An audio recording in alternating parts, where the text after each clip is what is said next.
Mori ora e te whānau, no mai, hoki mai, welcome on in or welcome back to the 99Dreams podcast. As always, I am your host, Rawiri, and I am so glad you are here today.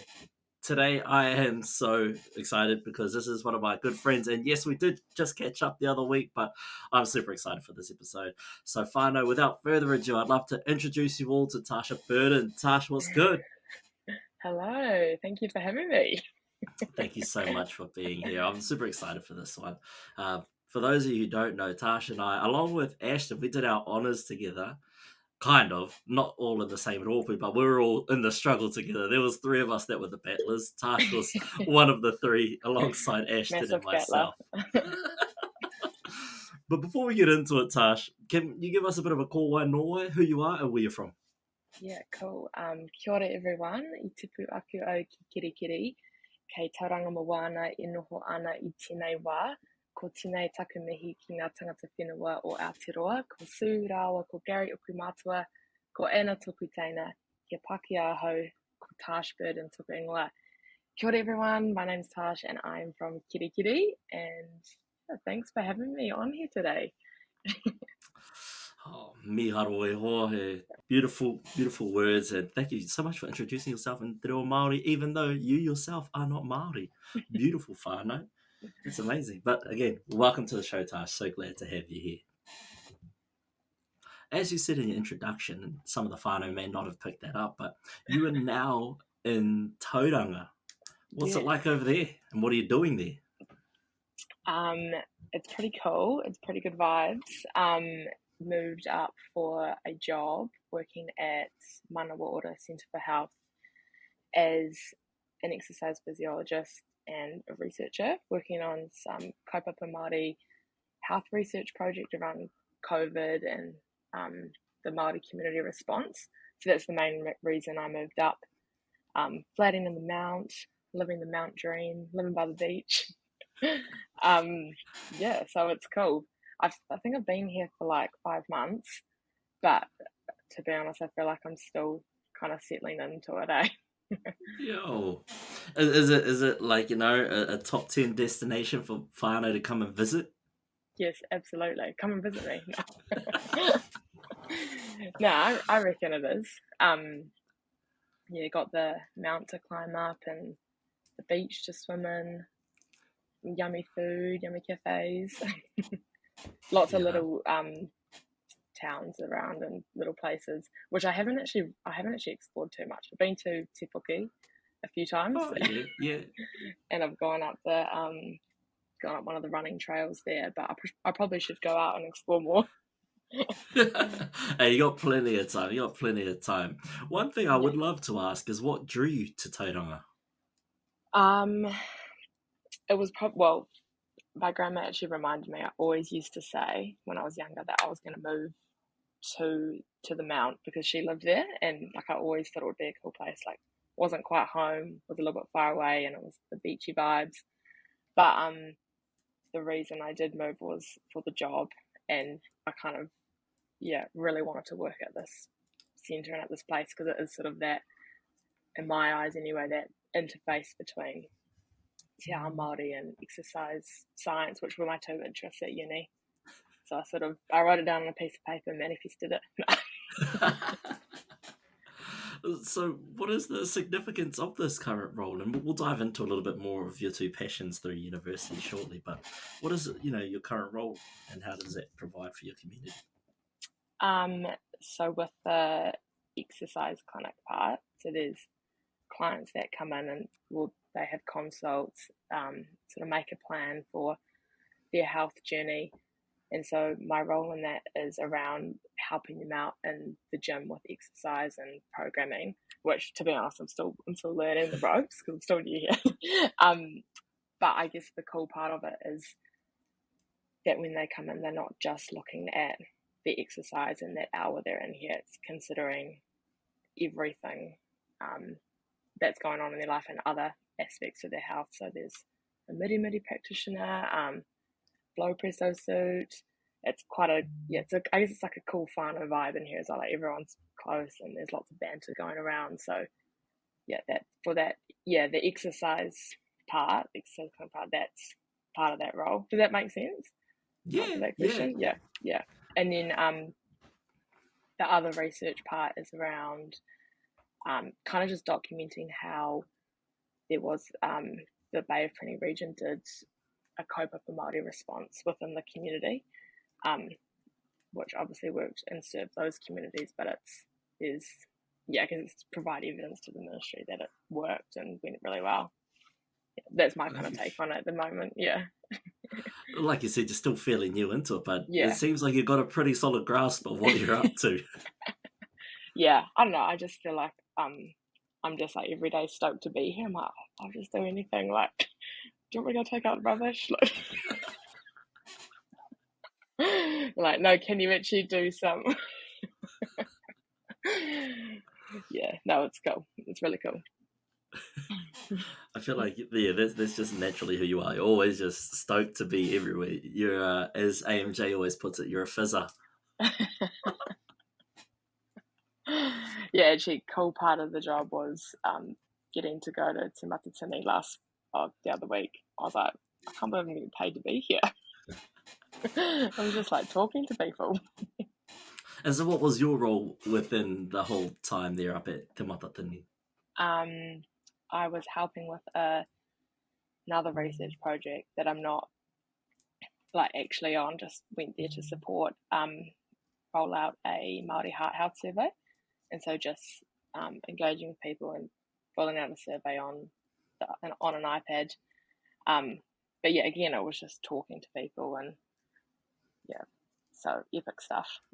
It's one thing that you're very good at.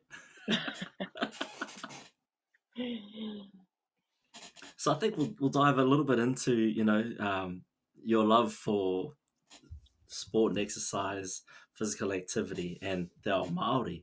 Yeah. When do you think that started for you? I think that the physical activity and sports stuff was very much there in high school. And I just looked at doing that degree in Dunedin because I was like, well, I like that in high school, so surely I'll like that at uni, and I don't know what else to do. And then continued to really enjoy the science stuff, exercise science stuff. I feel like I always had like a little interest in te ao Māori, even through high school. Like, even if you talk to some of my high school friends, that would be in art.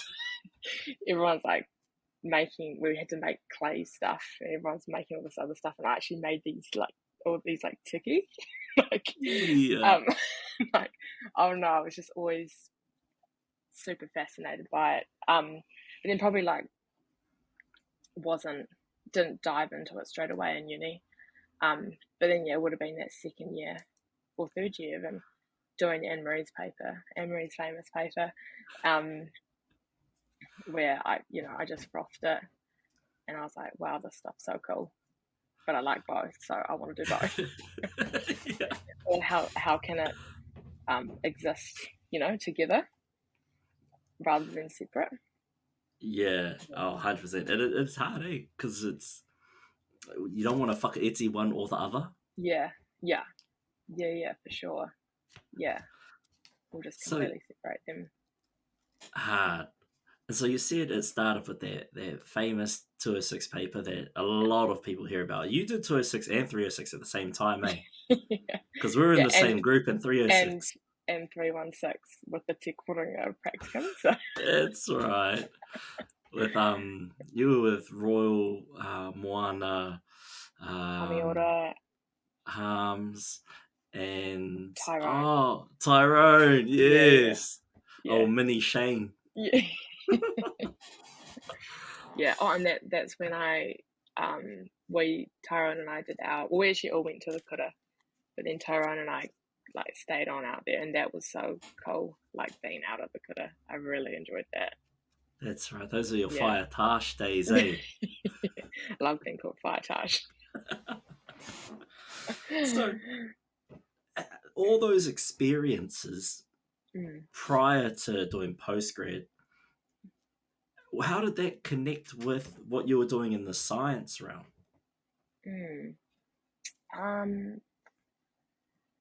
All those experiences. Well, I think I think some of it was because I enjoyed both aspects. So I was like, why can't I do both? But I also felt like there was like a real gap to enjoy both or learn about or consider both in both areas. And I also with, I love Isaac Warbrick, and he has like cool papers on the use of exercise physiology and kaupapa Māori together. So I was like, well, I haven't learned about this, so that would be cool. And then again, in my opinion, like this place and this work is kind of combining those two understandings for health and how you see things, which, like, to be honest, probably a lot of places already do have like te ao Māori and some form of Western science, but because I saw it on a paper by Isaac Warbrick, I was like, well, this is groundbreaking. Well, yeah, I guess because not so many places publicly announce that they are merging the two worlds together, you're kind of left going, well, where does it all fit in? So that paper would have been the first you going, oh, let's go. Yeah, and like, to be honest, like learning in Dunedin in that area, wasn't put together. So yeah. And so what inevitably drew you back? Because you did your project with Jim and Ashton in your honours year. What drew you back to wanting to make sure that you had that split where you could come back into, not come back into, but be able to explore te ao Māori in research that you were passionate about? Yeah, I feel like it's just always been, like, I feel like it's something that morally, it's like really important to me, like be a good treaty partner, like learn your stuff kind of thing. And it was actually Lisa who said it to me on one of Chanel's volunteer weeks, and we were talking about kind of like being non-Māori and being on a marae, and like, the awkwardness and uncomfortableness of it. And she sort of said that's how in a lot of daily situations like school, like the medical centre, Māori feel when everything's so Western. And I was like, that's so true. Like, the least you can do is be uncomfortable for a weekend, like. And also like how cool to like become more comfortable in that place. And I reckon that's probably the big reason why I wanted to like jump back into that space and keep learning in that space.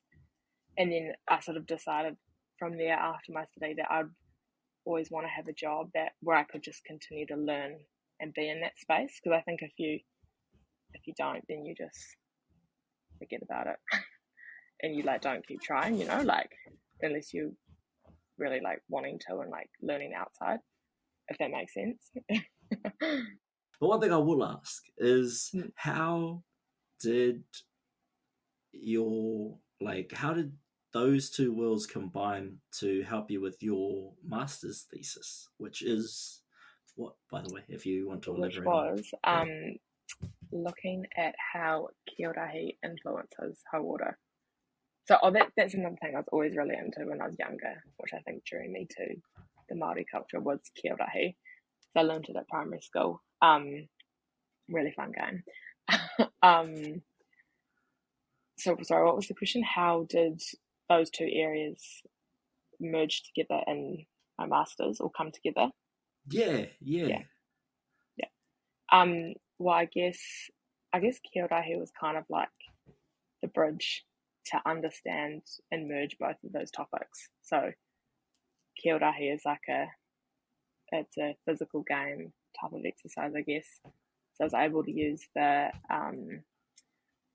exercise science principles to understand, how it affects our heart rate, blood pressure, if there's any changes in our blood lactate, which show the intensity of the game, which means it's really good for our physical health, and distance travelled. Someone did travel 4.5k while playing kīorahi, which is pretty cool, I think. Almost like going for a run. And then understanding how kīorahi influences hauora, so from a more holistic perspective using kaupapa Māori, and that's where that kind of other worldview came in. So yes, in that worldview, it was recognised that kia rahi is a physical game, and so yeah, it's important for our health, but there's also other elements like the social aspect, or even people just coming to watch the game was important for their hauora. Even if they're not physically engaging in the game, it was still uplifting connection to culture and identity through learning the pūrākau and having the karakia at the beginning of the game, or yeah, all lots of different elements that can also contribute. Yeah. And it's those little things, like, the pūrākau, the karakia, that all add to the bigger picture of what makes kia rai kia rai. Yeah, for sure. Yeah, absolutely. And what were some of your findings, did you think? So with the physical exercise science stuff, it was kind of like characterizing the game, and it showed that it is an intense game, and the level of intensity has important benefits for our cardiovascular and metabolic health. But in terms of the other side, main finding, kia rahi is a taonga, a treasure, for a few reasons, and I should have gone over it. One of them was that connection to the Māori culture. So for Māori as a way to either engage back into their culture, or for non-Māori to as like a starting point to learn more. And what were some of those? Hey, it's like that though. Once you finish it, you're just like, oh man, that's done. Move on. Yeah, there were a whole, maybe cut this bit out. Hauora was uplifted and enhanced in each element of Te Whare Tapa Whā. And so the main kaupapa Māori themes were taonga tuku iho, so the taonga and playing the game was a way of transmitting that mātauranga with the game from the past to the present. And then another one was ako Māori, so playing the game involved a lot of Māori pedagogies, which people enjoyed and found rewarding. I should have gone over that. It's all good. There's no stress at all. Now, I know you, and I know for you, and like we've already picked up on through a lot of the kōrero that you've just said, but hauora and being physically active, staying healthy and fit is a huge thing for you. Why is that? I think for me it's like such a mental outlet. Like if you're feeling stressed or feeling not super positive, for me exercise is my way of kind of getting over things or cheering myself up. And yeah, like I guess I quite enjoy going for runs and listening to music. So I know when I haven't exercised in a while, because my headspace is getting all foggy. Used to say actually when we were doing our honours, if I hadn't exercised in the morning, I'd be like in a real shit mood in the lab. I think I would be a bit of a bitch sometimes. I think Ashton alluded to a bit of that. Yeah, so I'll be like, okay, gotta make sure I do my exercise, otherwise I'm not gonna be positive vibes. And that's I think too, right? Yeah. You need I think now I've also kind of realised that there's a point where you can, not saying I over exercise at all, but sometimes there's other things that contribute to your mindset and how you're feeling, like sleep and other ways of managing stress, not just exercise, like going for a swim in the ocean, or even just going for a light walk in the bush or something, not having to, because my mindset was always go for a big long run and go hard. But that's also can sometimes it can pile up and not actually help as well. So you go from one extreme to the other. Yeah.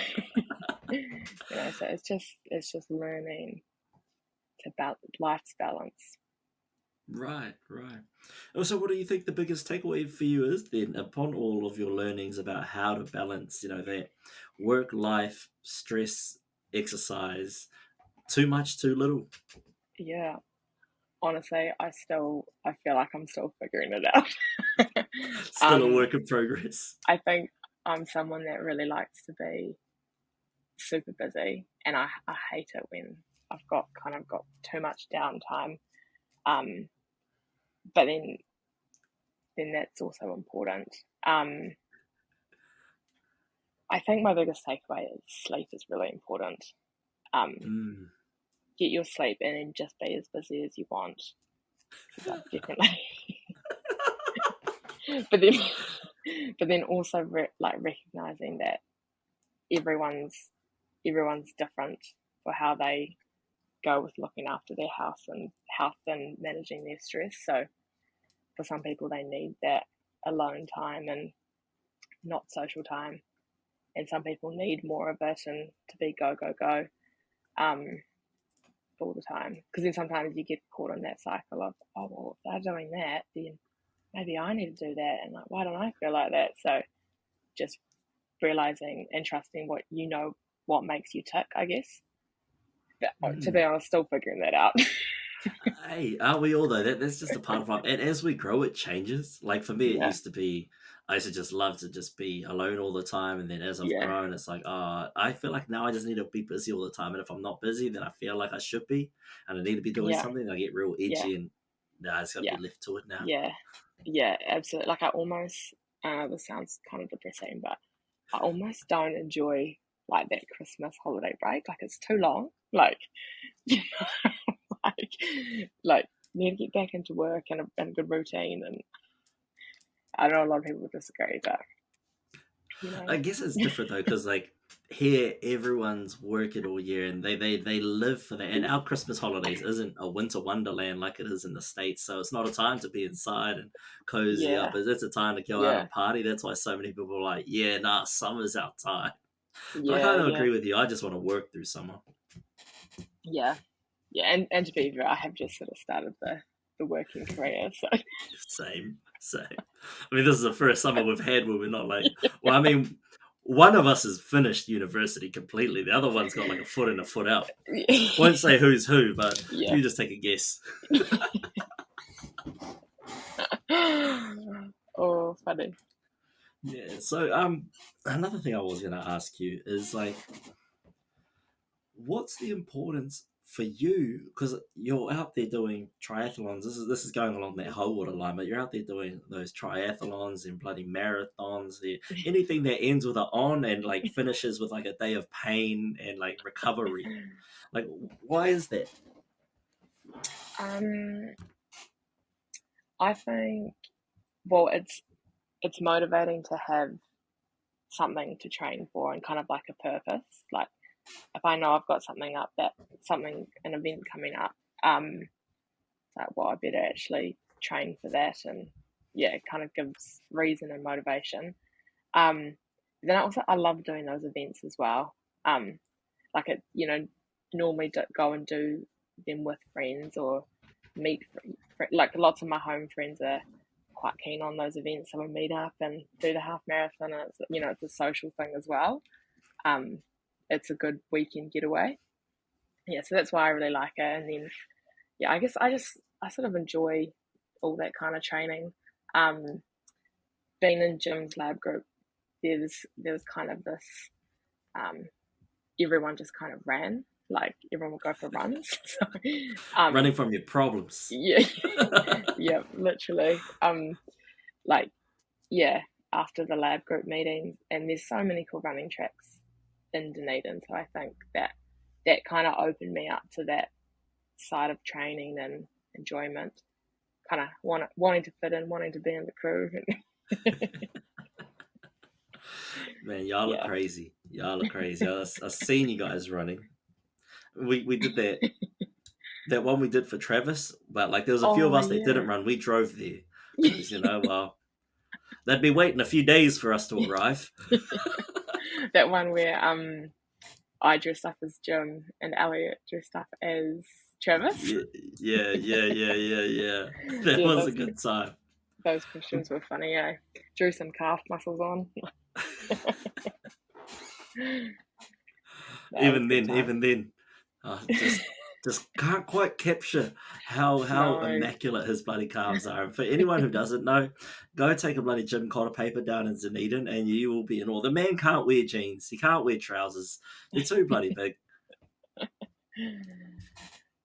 Yeah, funny. Now that you're in Tauranga and you've been in Dunedin for how many years were you down there for? For 6 years. 6. What's it like not, going back? Honestly, I still miss it. I'm still mourning Dunedin.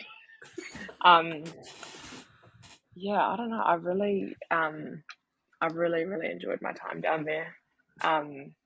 It's weird not going back and not having that student lifestyle, I guess. But also, Dunedin, you kind of move past that point where it was studying down there, like it was my home, and like because it was working there, and most people my age that were still there were kind of like living there as well.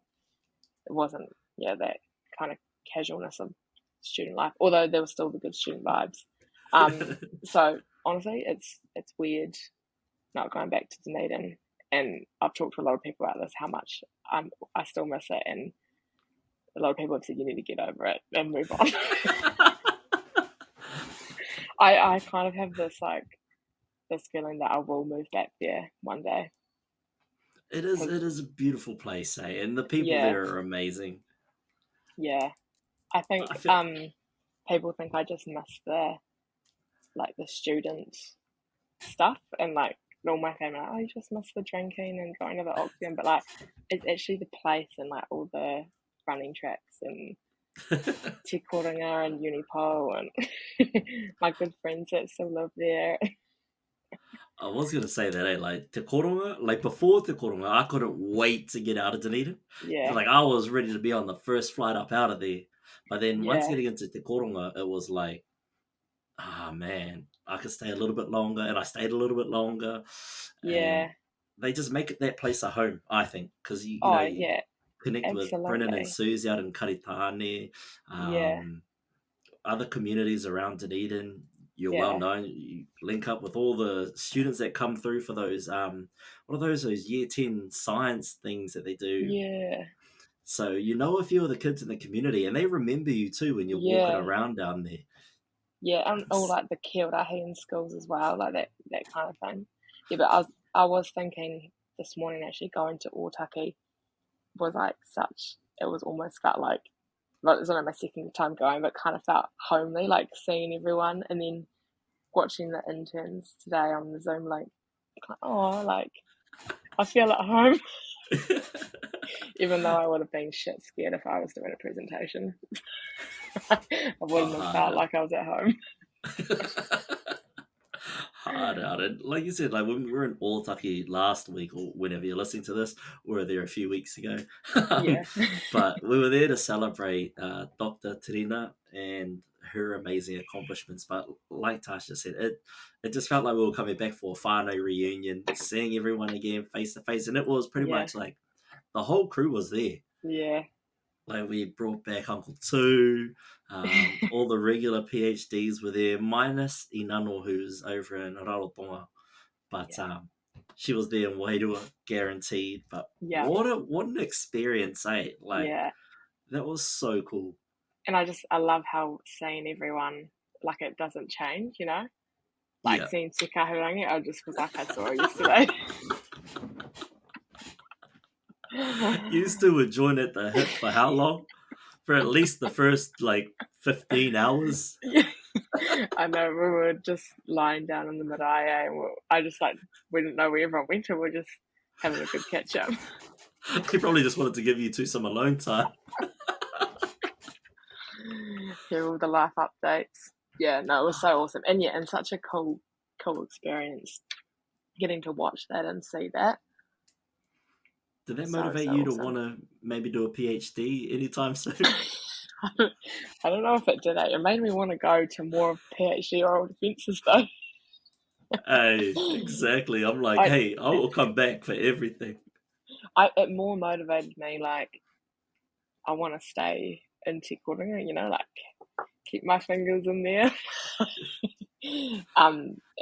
And so if that eventually got to the point where you have to do a PhD to be still in Te Korenga, then maybe. Write your whole PhD thesis on why I still want to be in Te Korenga. I'm only doing this so I can stay on the Facebook page. Don't want to get that FOMO. Yeah, literally. What did it mean to you, you know, being part of that? Or what does it mean, what does it mean to you being part of the Te Korenga whānau? I feel like it means so much. Classic answer, it means so much. I feel like I'm so, I don't even know how to like put it into words, but one big thing is that whole entry point and just existing in a te ao Māori space. Like, everyone in there makes me feel so comfortable and safe and encouraging, and that's something that's really important in my life and how I live. And then everyone in there also majorly supported me through my masters, which was also a big, I guess, thing that happened in my life. So that's always going to mean massive to me.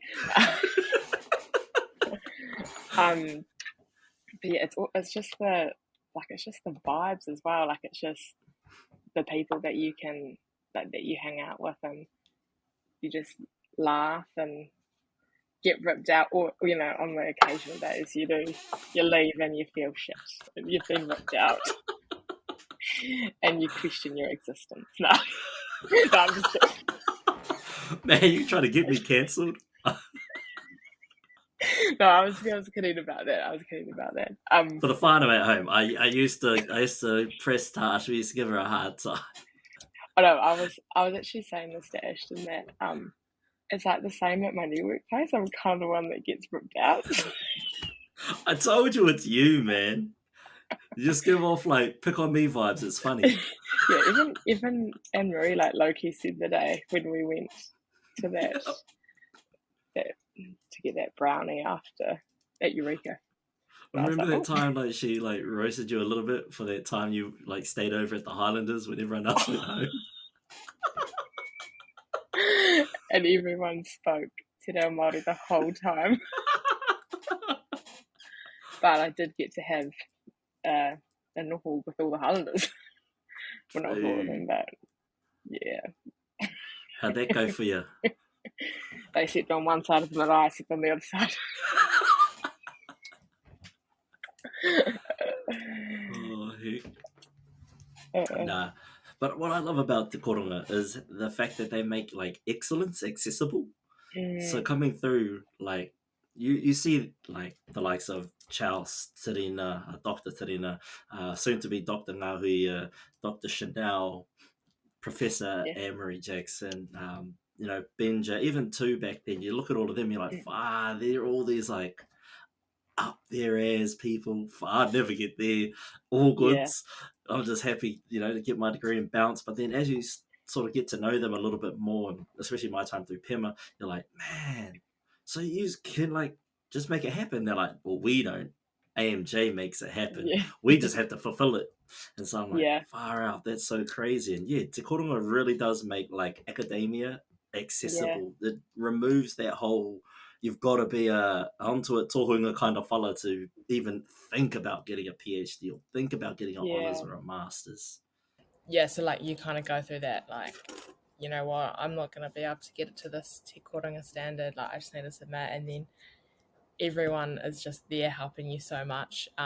One, not letting you submit it with a shit, but also just like giving you all the advice, support, editing, almost like, is that pastoral care? Like, you know, just like... yeah, lots of that. like being there for you emotionally and with yummy food as well. So, man, I ate so much towards those last few months, so much yummy food. But it's what you're supposed to do. That's a part of the whole aspect of Yeah. getting over the line. Like I remember receiving that when I was doing my honours. Yeah. I think I'm past the pastoral care at the moment. I'm getting tough love now. Who are you getting tough love from? Everyone? Yeah. It's the hurry up and finish it, man. Yeah. When am I going to see it done? I'm like, man, same time I am. But I want to. I want to get it over the line. Yeah. It's just a matter of when, you know. Yeah. We've got a whole bunch of other things coming. Yeah, you do through have the a lot. line. You do have a lot going on. Which is the perfect time to plug that 99dreams.co.nz. You can jump online, grab a hoodie. We've got multiple colours. We've got blue, pink, black, ivory, and purple. So if you want to go check them out, I'm currently wearing the ivory. You can't really see the 99 Dreams too well in this, but I like it because it's subtle. You can see it if you're up close and personal. But 99dreams.co.nz. Check out the website, whānau. Love it. Now back to the podcast. What do you think has been your biggest learning from, growing up in Kitty, flying down to Dunedin, studying at Otago, doing your undergrad for a few years, and then going into postgrad, transitioning through into Te Koronga, and now in Tauranga? I feel like lots of learnings. I feel like the main one I think of is like around passion. If you are passionate about something and super into something, then everything will fall into place and you'll have the motivation to do that. And if you've got the passion, the opportunities will open up and you will find yourself there. And I feel like, through all those moments, I've always kind of like been led by what I'm interested in, not by what I should go and do. Like, don't get me wrong, I definitely think about what I should be doing and what other people are thinking, but if I look at the whole big picture, I think I've always just kind of stuck to what I'm passionate about. Man, Yeah, I read that. I definitely can see it too. Definitely can see it. You're very driven by what you want to do. Yeah. It's amazing. Not everyone has that strength. What? Because we were both fortunate enough to be a teaching assistant to Professor Anne-Marie Jackson in her final year in teaching her 206 paper. What do you think the biggest learning point for you from that around leadership was? Because we did that during COVID, the second wave. Yeah, that was quite full on, but also a really cool experience. Biggest learning stuff around that was, I think, personally, you've kind of got to talk with confidence and be confident in what you're saying. So there was times I was giving out advice and I was like, oh God, is this right? But if you like talk with confidence and believe what you're saying, then others are going to believe it. But especially during that time was just being able to engage with the students and like genuinely care what's going on in their uni life, because like uni is stressful and tough, and I almost reckon undergrad's harder than postgrad, because you have like all these papers going on and there's assignments that sometimes, like, I mean, there's purposes to assignments, but sometimes it's like you've got to do an assignment on something and you're just like, what is the relevance here? And you've got 3 assignments and you've got flat stuff going on, you might have family stuff going on, or you might have your own stuff going on. So I think I don't know if you'd agree, but what we really found during that time, if you just talk to people and ask how they're going, then it makes it easier to do stuff around the paper, and the paper assignments way easier because they're, feeling more relaxed and comfortable that you're not going to be like, if you don't hand this in by 5 p.m. Friday, you're failing. So and that's the thing too. I learned a lot of empathy doing that paper, because you're like, man, I know what it's like to be in your shoes, but now you're locked in a house for how many weeks with flatmates you may have been like already battling with prior to being locked down with them. So you're like, look, I understand things are hectic. get a week handed in, no stress. And that can just make so much of a difference. Oh, And because you want everyone to succeed and do well. Like, you're not out there to make them look bad or anything. Especially in that paper too, right? Like, you want people to succeed, especially in like the only Māori paper that you get at the 200 level in PE. You want them all to succeed at it, because you want them all to enjoy it as well, so they carry on. yeah, because it is amazing, and that paper specifically like opens your eyes as to how te ao Māori can be implemented into almost anything. Yeah, for sure. Yeah, I said on the drive back from Otago to AMJ and Chanel, like, if they want any help with the noho, I'll be keen as to come down. Oh yeah. So hopefully. What do they say? I don't know if I think they just smiled and nodded. So I think that's a polite no way. Nah. So for those of you who don't know, you get an overnight or 2-night, the Friday night and the Saturday night normally. Noho. That was so much fun. I think my first time is what really got me hooked into Pema, and then helping out afterwards is what I just fell in love with those noho. They were something else, Tash. Yeah. That is also when I was in that first year camp noho, and I actually think it was too.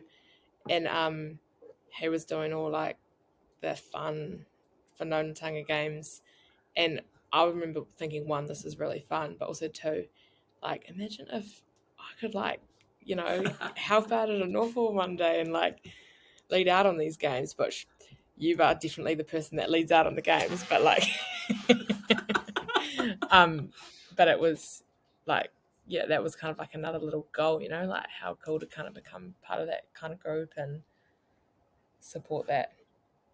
I think that's another like really amazing strength of AMJ is the trust that she has in her students, yourself, myself, Tuko, and that, to just let us do that, because those noho aren't, she's there but not really, she's in the background doing her own mahi. It's led by the students, and so to trust us, eventually we got in there eventually with that responsibility. Holy heck, that was huge. Yeah. What was the emotions and feelings going through your mind and through your body the first time you got to lead out at a noho? Oh, I was probably nervous. I was nervous the whole time. Nah, not the whole time, but I was like, I almost wanted her to explicitly say, I trust you to do this. But she doesn't say that.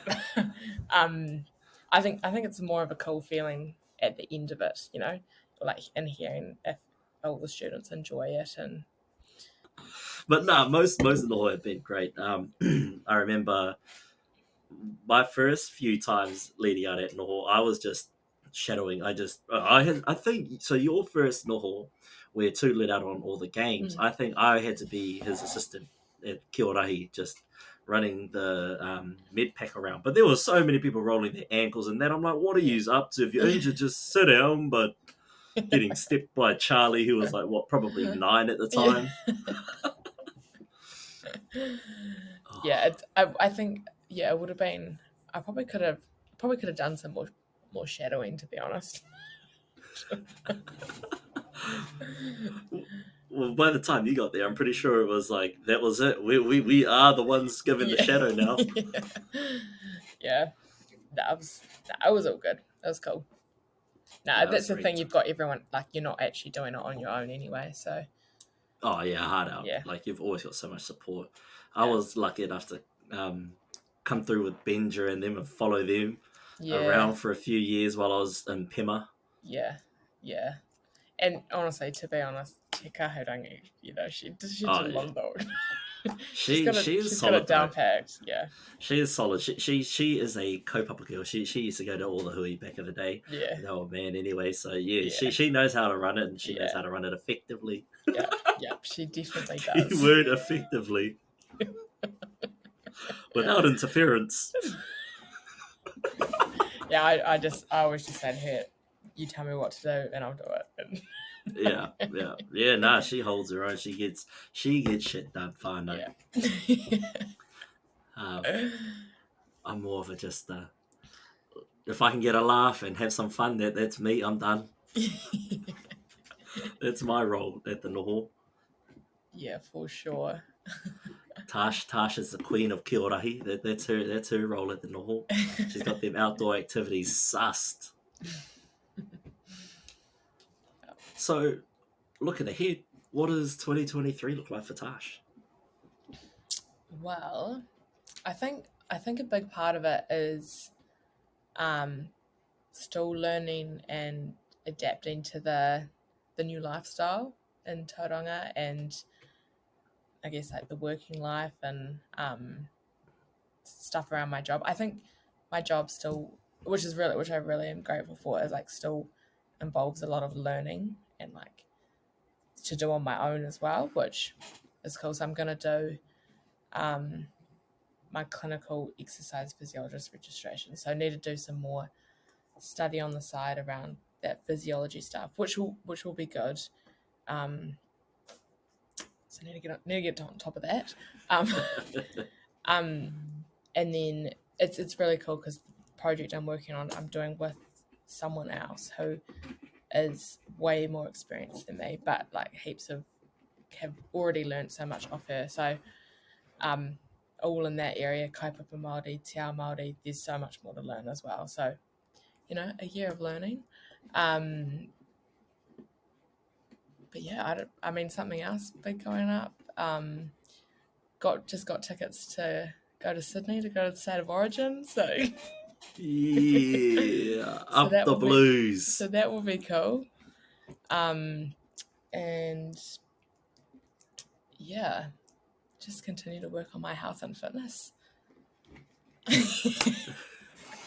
Sounds like you've got a very busy year ahead, packed with a lot of growth, a lot of learning, but also you got some fun sprinkled in there along the way. Yeah, absolutely. You best be wearing a New South Wales jersey when you head over. Yeah, no, I will. Yes. Do you have one I can borrow? No, I don't actually own one. Do you remember when I wore that Tom Brady? Oh yeah. Yours for that dress up? That was funny. I mean, I'm sure I'll be able to find a Blues jersey for you somewhere. Yeah. Okay, let me know. Definitely. But now we've reached that time in the show that everybody loves. I really want to get like a jingle, like a ching. It's the Dream Deposit Box. My favorite box in the entire world. The Dream Deposit Box. Oh. So in here we deposit everybody's dreams, and the reason it's this particular box is because on the cover it says, "Always remember when they doubted you." See, always remember when they doubted you. That's cool. And so in here, every guest has shared with us at least one dream. It doesn't have to just be one, it can be multiple. I think I've had the most shallowest dreams placed in here. I think one of them was to, own a McLaren, which is like a $300,000 car.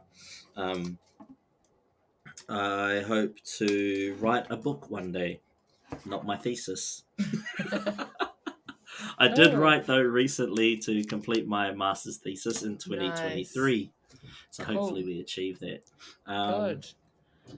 Barry, a.k.a. Bear King, his dream is to live at least past 30. So he wants to, make it to his 30th birthday, which is quite deep, I thought. But such a beautiful whakaaro. Cool. David Matsis wants to marry Dua Lipa. Maybe I don't have the shallowest dream in here. I forgot that one was in there. What else have people written? Danny Douglas wants to graduate and walk the streets of Dunedin. Cool. So, Tash, what are your dreams? We'll put them on this little notepad, and then on that back wall there, when you achieve it, we'll put up an image or a little token of you achieving those dreams. Cool. Okay, I think I've got 3. 3, perfect. Okay, so I don't know if this might be like a bit of a broad one, but I think my biggest dream would be like just to be like just looking at this my whole lifespan, like just be happy and healthy, you know, like just be so content, healthy, fit, knowledgeable. I think that's all you could ask for in life. How am I going to stick that on the wall? Just you at 80 years old smiling? Yeah, maybe just like a check-in photo every year. Every year, progress pics. Yeah. Another dream would be to run the Kepler, which is in the South Island. I think it's about 60 kilometers. I really want to do that one day. 60 kilometers? Yeah. Bro, what the heck? I know. Okay. And how many am I allowed to put on? We'll cut you off at about 4. Okay, I'll just go for 3. Last one, and I think it's because a couple of people have done it at work, and I think because of the space I really want to like work in and stay in, I would really like to become fluent in Te Reo Māori. And I guess, yeah, maybe the dream on paper could be to do the year-long course that they have here, and it's like full immersion. Someone in my work is doing it. Someone did it last year, and then someone has just started this week, and she said that I've had people come in and talk about it, and everyone says like it gets really tough and hard.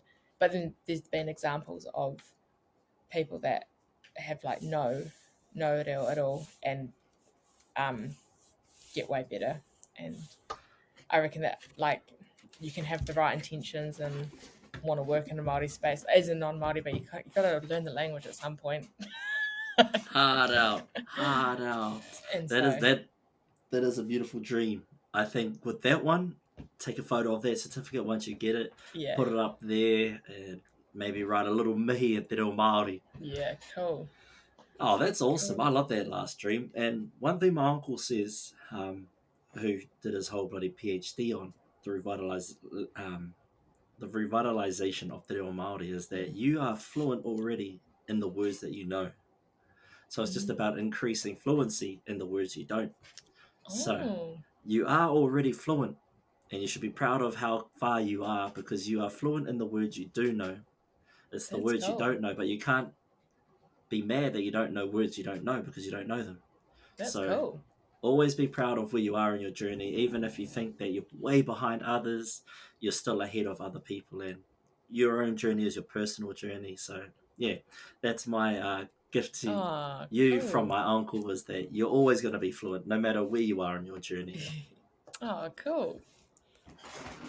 So yeah, and now we're at the part of the podcast where we dig a little bit deeper, and if let's go with maybe 19-year-old Tash. If you were sitting down across the table from 19-year-old Tash and you had a moment to chat with her, what would you say? That's a good one. What would I say? So I would have been second year, I think, or first year. So I don't know if you should. So in high school, I would always say like, and to be honest, I actually still say it. Like I'll say to people like, "It's all good, eh?" And I said it so much that I got it on my back of my jersey as like the slogan. People get their nicknames and slogans that say, mine said, "It's all good, eh?" And I can't believe I'm 24. I'm still saying it, but I would probably tell my 19-year-old self that it's gonna be all good, and that it will happen and you'll get through uni or whatever. But I'll probably tell my 30-year-old self to tell my 24-year-old self it's all good. I like that though. At least you're consistent, and it's not life-changing advice. You're not going to alter what's already happened. Not that we can alter what's happened, but you're effectively saying that you're happy with where you are. You don't want to say Mm. anything that's going to affect where you may end up. Yeah, for sure. And, and Yeah. you're doing it in the most Tash way possible. Yep. Well, I guess then you may have already answered it in that is when you look ahead 5 to 10 years and you reflect on this particular podcast episode and what you've said in this episode, is there anything you'd like to say or ask yourself in 5 to 10 years when you look back on this?